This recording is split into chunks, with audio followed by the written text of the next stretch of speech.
858 today. Spectrum Business, made to work. We said we'd never break the 3-second rule. Never do that. And never become a minivan mom. Hey, Chris. As parents, we say never a lot, but never happens.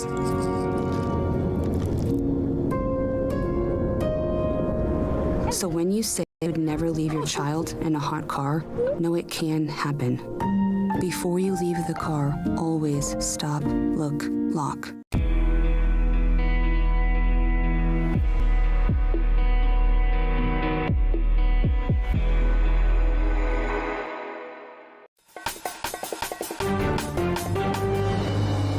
I'm Jenna Enoch. Here's your Spectrum News in 90.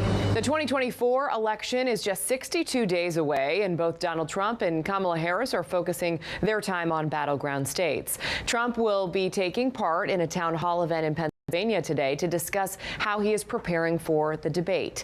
In Florida, allies of the Harris campaign kicked off a reproductive rights bus tour expected to make more than 50 stops in key battleground states. Harris and Trump debate is less than 1 week away. A federal judge has denied Donald Trump's request to move his New York hush money case to federal court. The former president could face as much as 4 years in prison when he is sentenced and was convicted of 34 counts of falsifying business records. In a separate case, Trump is expected to plead not guilty in the revised election subversion indictment against him.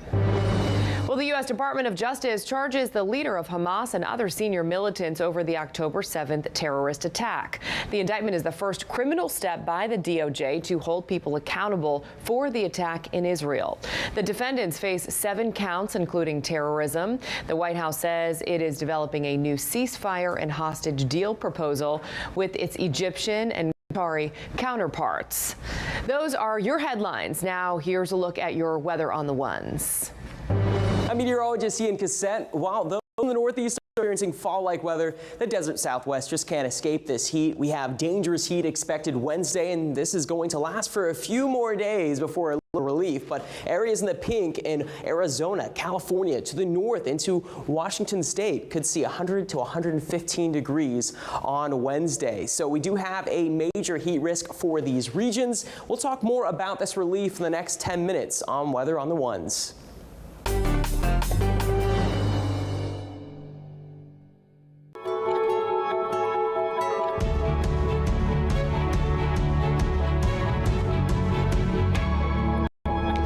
Thank you for joining us on Spectrum News. I'm Jenna Enoch. Election Day is just 62 days away, and both presidential candidates are doing their part to strengthen their numbers and bring in voters. For former President Donald Trump, legal troubles have been making headlines after a federal judge denied his request to move the New York hush money case to federal court. While in a separate case, Trump is expected to plead not guilty in a revised January 6th indictment. On the Democratic side, Vice President Kamala Harris and allies of her campaign are hitting the road for another bus tour, touting plans for reproductive rights.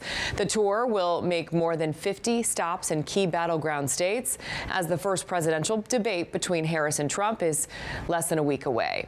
Spectrum's Angie Gonzalez is in our nation's capital and has the latest from the campaign trails in our top story this morning.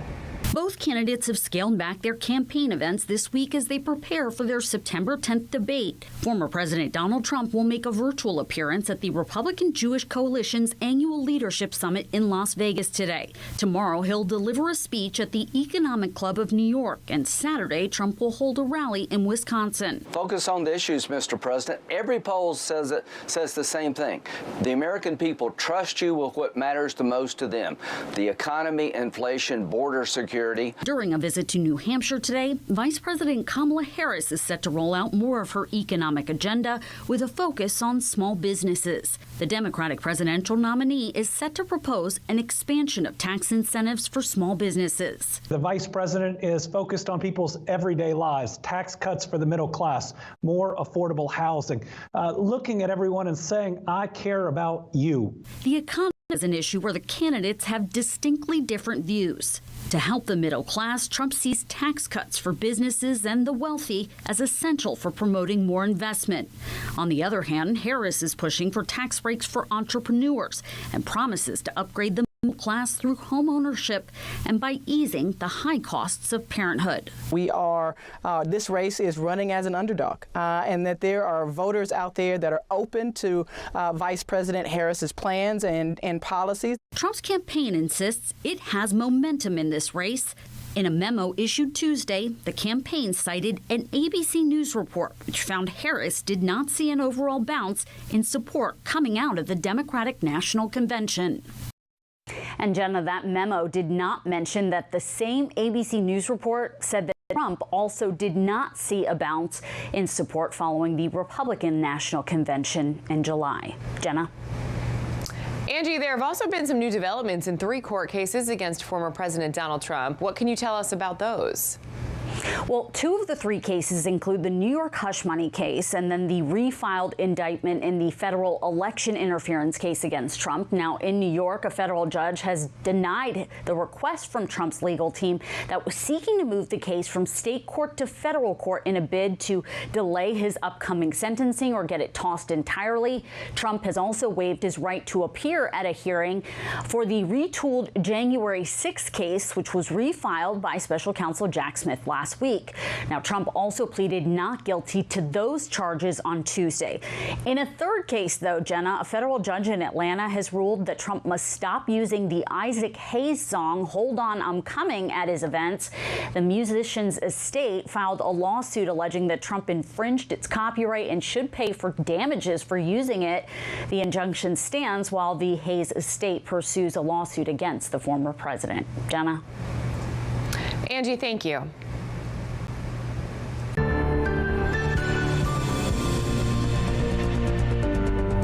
A weather alert for the southwest U.S. today. It will be the 101st straight day of at least 100-degree temperatures in Phoenix, and it doesn't look like there will be a break anytime soon. Let's bring in Spectrum meteorologist Ian Cassette. Ian, when we talk about this west in the temperatures there, when will they see any type of relief? Oh, it has been a rough past few months, especially for the desert Southwest. Jenna, we've had temperatures that have exceeded 100 degrees in Phoenix now, as you said, for 100 plus days. Now, that is extremely hot, and they're looking for some relief, and it does appear that some relief is in sight, but maybe not as much as they are hoping for. 110 degrees, that's the high on Wednesday in Phoenix, 108 in Vegas, 95 degrees in LA. We are going to see those heat alerts in effect again today, so dangerous heat, Vegas, Phoenix, and the desert Southwest, and it expands farther to the west into California, and as we go to the northwest as well. Now, we are going to have some relief in sight. This ridge of high pressure, it's going to break down just a bit by the end of the week. So by this weekend, instead of being 110 plus degrees, we'll be in the 105 to 108 degree range in Phoenix. Ian, thank you. New details from Ukraine today. The country's Minister Dmytro Kuleba resigning ahead of an expected cabinet reshuffle after more than 4 years in the post. His resignation comes amid a new wave of Russian attacks that began early on Monday, some of them among the deadliest since the start of the war in 2022, with Ukrainian officials reporting another 7 killed in a strike on the city of Lviv in the west of the country overnight. Around half Ukrainian President Zelensky's current cabinet is expected to resign later this week as part of the reshuffle. Coming up on Political Buzz, more fallout from former President Trump's controversial visit to Arlington National Cemetery, plus a breakdown of the latest from the campaign trail.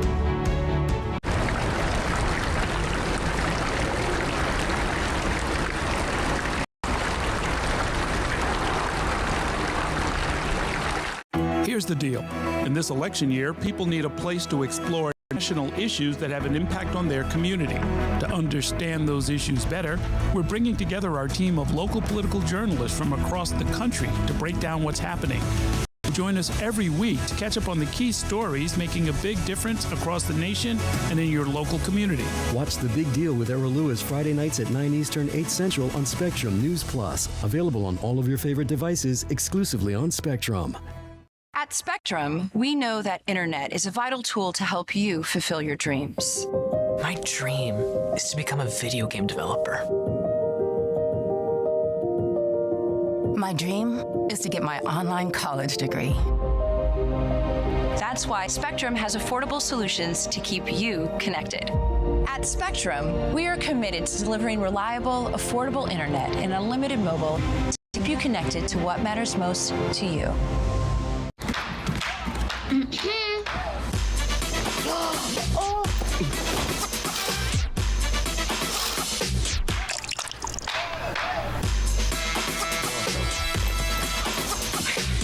You're not gonna get it all right.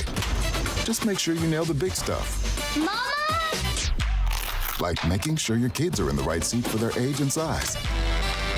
Get it right at nhtsa.gov/the-right-seat.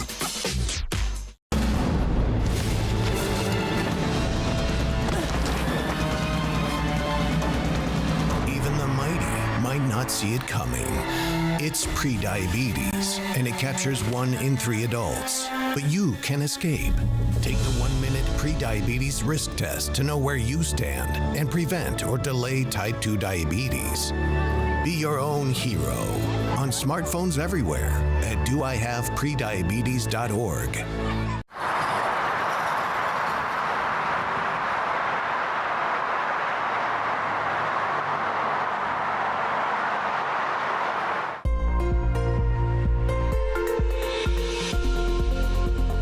I'm meteorologist Ian Cassette. As you look across the country, you certainly see who is feeling like fall and who's not. And temperatures across the Northeast in the Atlantic, 70s. It's very comfortable, lower humidity.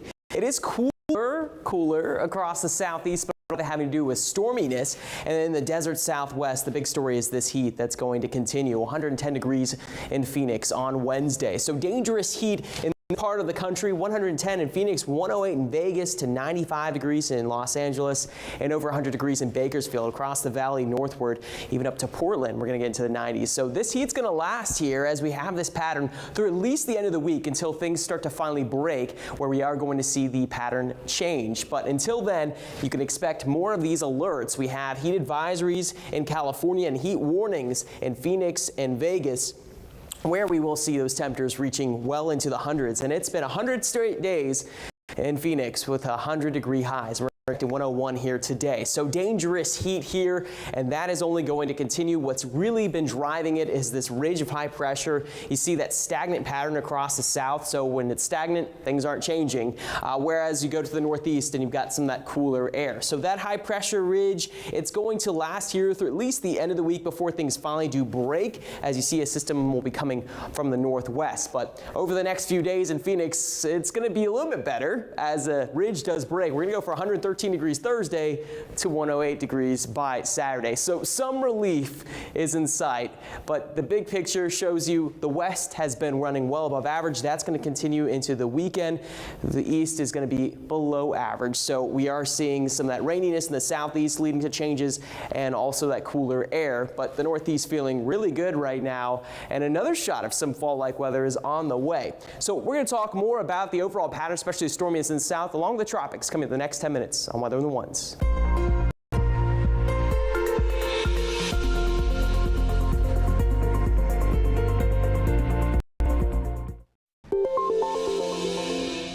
If you're just joining us or you're heading out the door, here's a look at what you need to know. A federal judge has denied Donald Trump's request to move his New York hush money case to federal court. In a separate case, Trump is expected to plead not guilty in the revised election subversion indictment against him. Tens of millions of Americans are under heat alerts today. This as the Southwest faces record-setting temperatures. Phoenix is on a record-setting hot streak today, marking 101 consecutive days above 100 degrees. Temperatures are expected to cool down beginning Friday. The Paris Paralympics is coming to a close this weekend, and athletes from all around the world have immortalized themselves in history. Team USA is third overall in medals with 54 total and 21 gold medals. China currently leads all countries in total medals with 115 and 53 gold medals. And that's what you need to know this morning.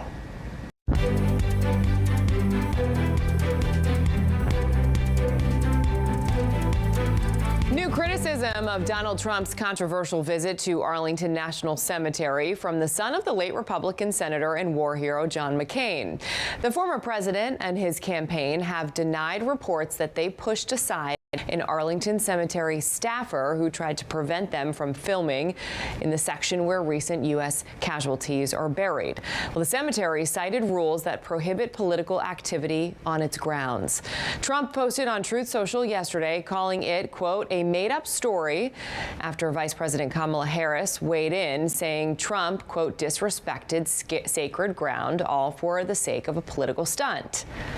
Political director Bob Hart joining us now for our political buzz. Bob, this is what John McCain's youngest son, Jim McCain, said to CNN. Take a listen. The least we can do is when they're gone, if they, when they're in Arlington, is to respect the rules and regulations that are in place, like not politicizing the fact that these men and women are there. Go, show respect. I understand that he was invited. Show respect and leave. So that was Jim McCain saying he changed his voter registration from independent to Democrat and says he plans to vote for Kamala Harris. Bob, what can we take away from these comments here? This threatens to really politically damage Trump because McCain is popular. The McCain family is a popular name in some Republican households. This isn't some random Democrat attacking Trump. And this brings also veterans issues to the fore in the race.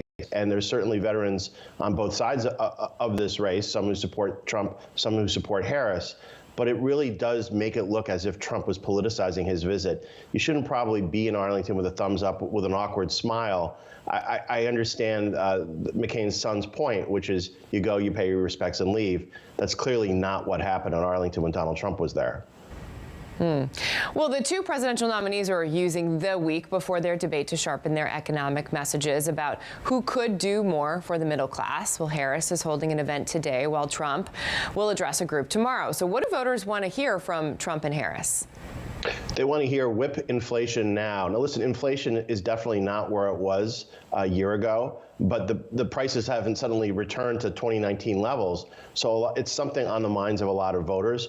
Show this is the number one issue. This is an issue where Democrats are most vulnerable, or one of the most vulnerable issues. So I think it's smart for Trump to talk about it, talk about his plans, and Harris to look at and point to the numbers and say, listen, they're improving, and this was a post-COVID bounce. It should be a very interesting discussion to hear what both of them have to say. And by the way, I think this will be a big debate topic next week when they square off on stage. Absolutely. Well, Kamala Harris's campaign and the Democratic National Committee are sending nearly $25 million to support down-ballot Democratic races. Well, this is more than prior candidates at the top of the ticket. So how does this impact battleground races? I mean, this is sort of a twofer for Kamala Harris. Like, there's Senate races that are quite close. Arizona and Nevada and Michigan and Wisconsin. But they're also battleground states for her. So she's sort of getting a 2-for-1. Same thing with the governor's race in North Carolina. Harris is now targeting North Carolina because the governor's race is so close. You're sort of getting a bang for your buck. So it's smart. If I ran the campaign, and thank goodness I don't, I would probably focus on those states where you're getting a 2-for-1. But we're going to also see, I think, some of that money go to Montana, where there's a really close Senate race as well, and Ohio, where there's a close Senate race. So it's smart. But again, I think it's not just her giving money to other campaigns. It's another way of her trying to help her own campaign in battleground states. Bob Hart, thanks so much. Good to see you. Thanks, Jenna. Two leaders of the U.S. Consumer Product Safety Commission are urging the agency to investigate e-commerce retailers Shein and Temu over reports of dangerous baby and toddler products on their sites. Well, the two are calling for increased scrutiny over how foreign-owned e-commerce platforms comply with the agency's rules and how they represent imported products. An article cited by the two commissioners alleged foreign-owned bargain sites like Shein and Temu may be selling products that don't comply with U.S. safety regulations. Just ahead on Spectrum News, we'll introduce you to the artist behind the designs at this year's U.S. Open and what she hopes it will bring to the fans in New York and those watching at home.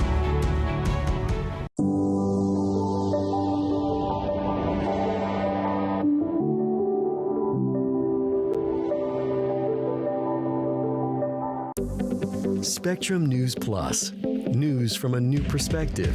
Dedicated to refreshing storytelling and empowering communities across across the nation.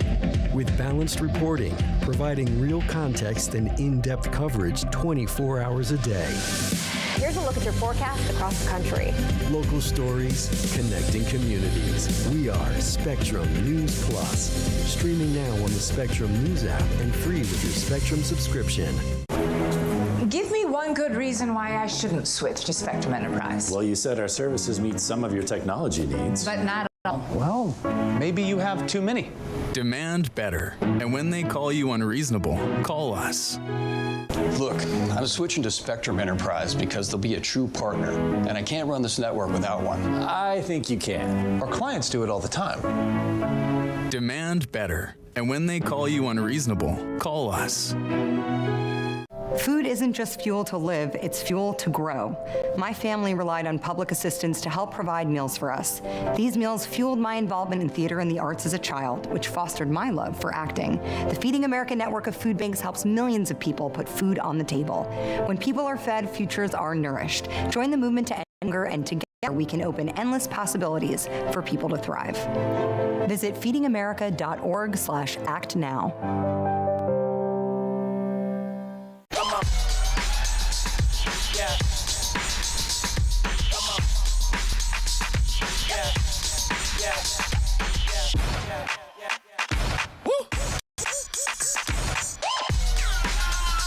You're not going to get it all right. Just make sure you nail the big stuff, like making sure your kids are in the right seat for their age and size. Get it right at nhtsa.gov/the-right-seat.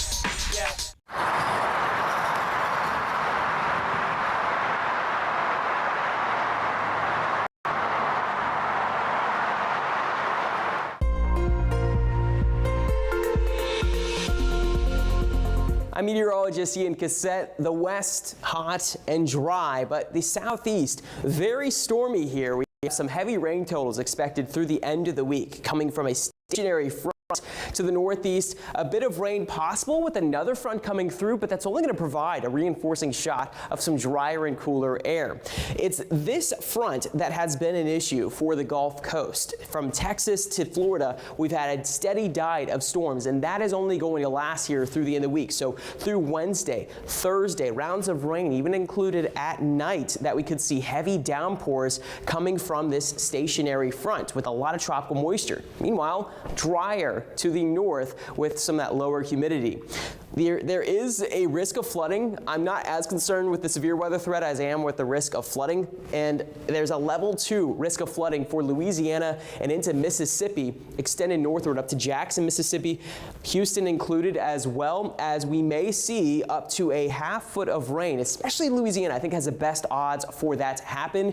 And this is going to last through Thursday and Friday. So that level 2 risk will continue over the next few days. Rain total wise, we are looking at many areas to see inches of rain, and with steady, heavy tropical downpours could easily pick up a couple inches in a short period of time. So that's why that flood threat is higher with the highest rain totals in Louisiana, and that rain extending all the way along the I-10 corridor to the east towards Jacksonville.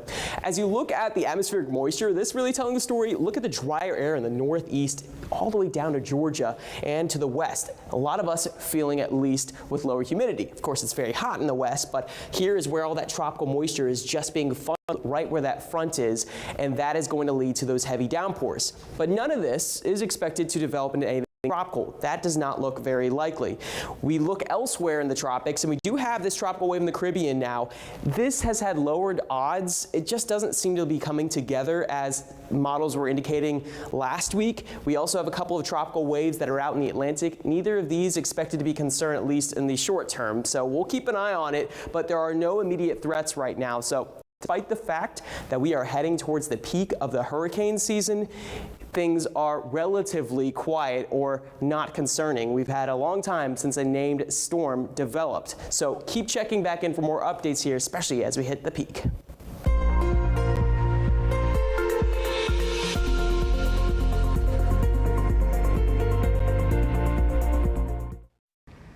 The Grand Slam happening at the U.S. Open right now is a cocktail. It's the drink everyone's talking about, the Honey Deuce. It's a mix of vodka, lemonade, and raspberry liqueur topped with melons in the shape of tennis balls.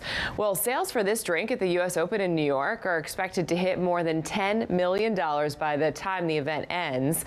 The signature pink drink comes in at $23 a cup.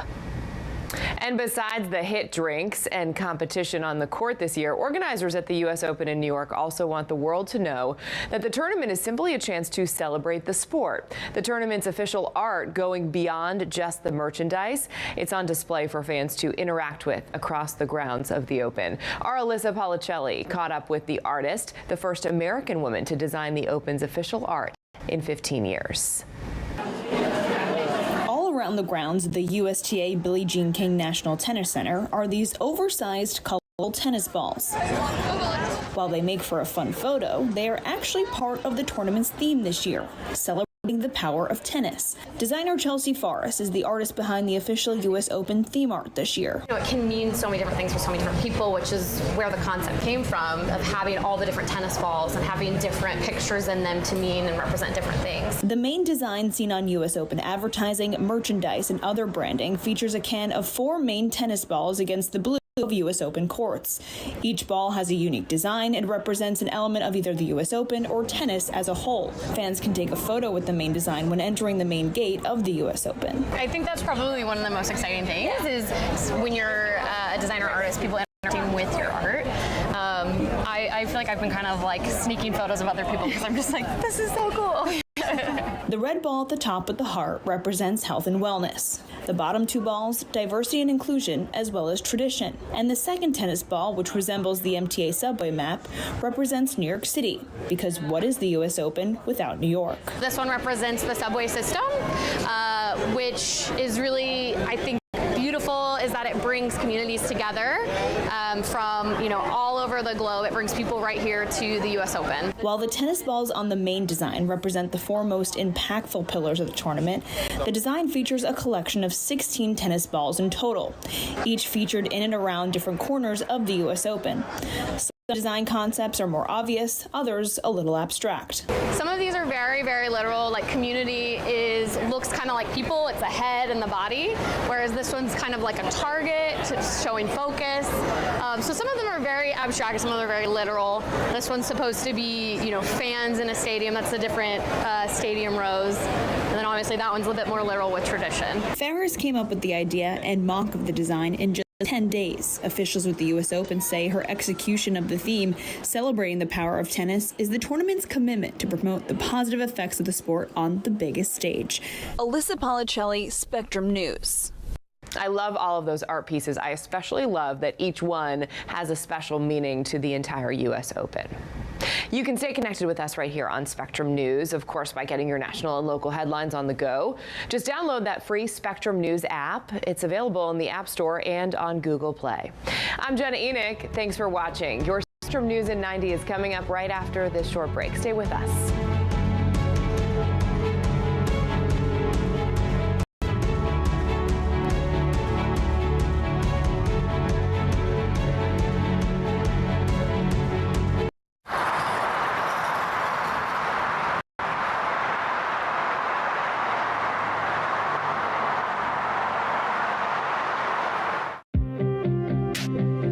The 2024 election will decide who leads our nation and the balance of power in Congress, impacting all of us. From Capitol Hill to the Oval Office, let Spectrum News be your resource for balanced, in-depth coverage with our dedicated experts in local politics. Strengthening democracy by informing your community.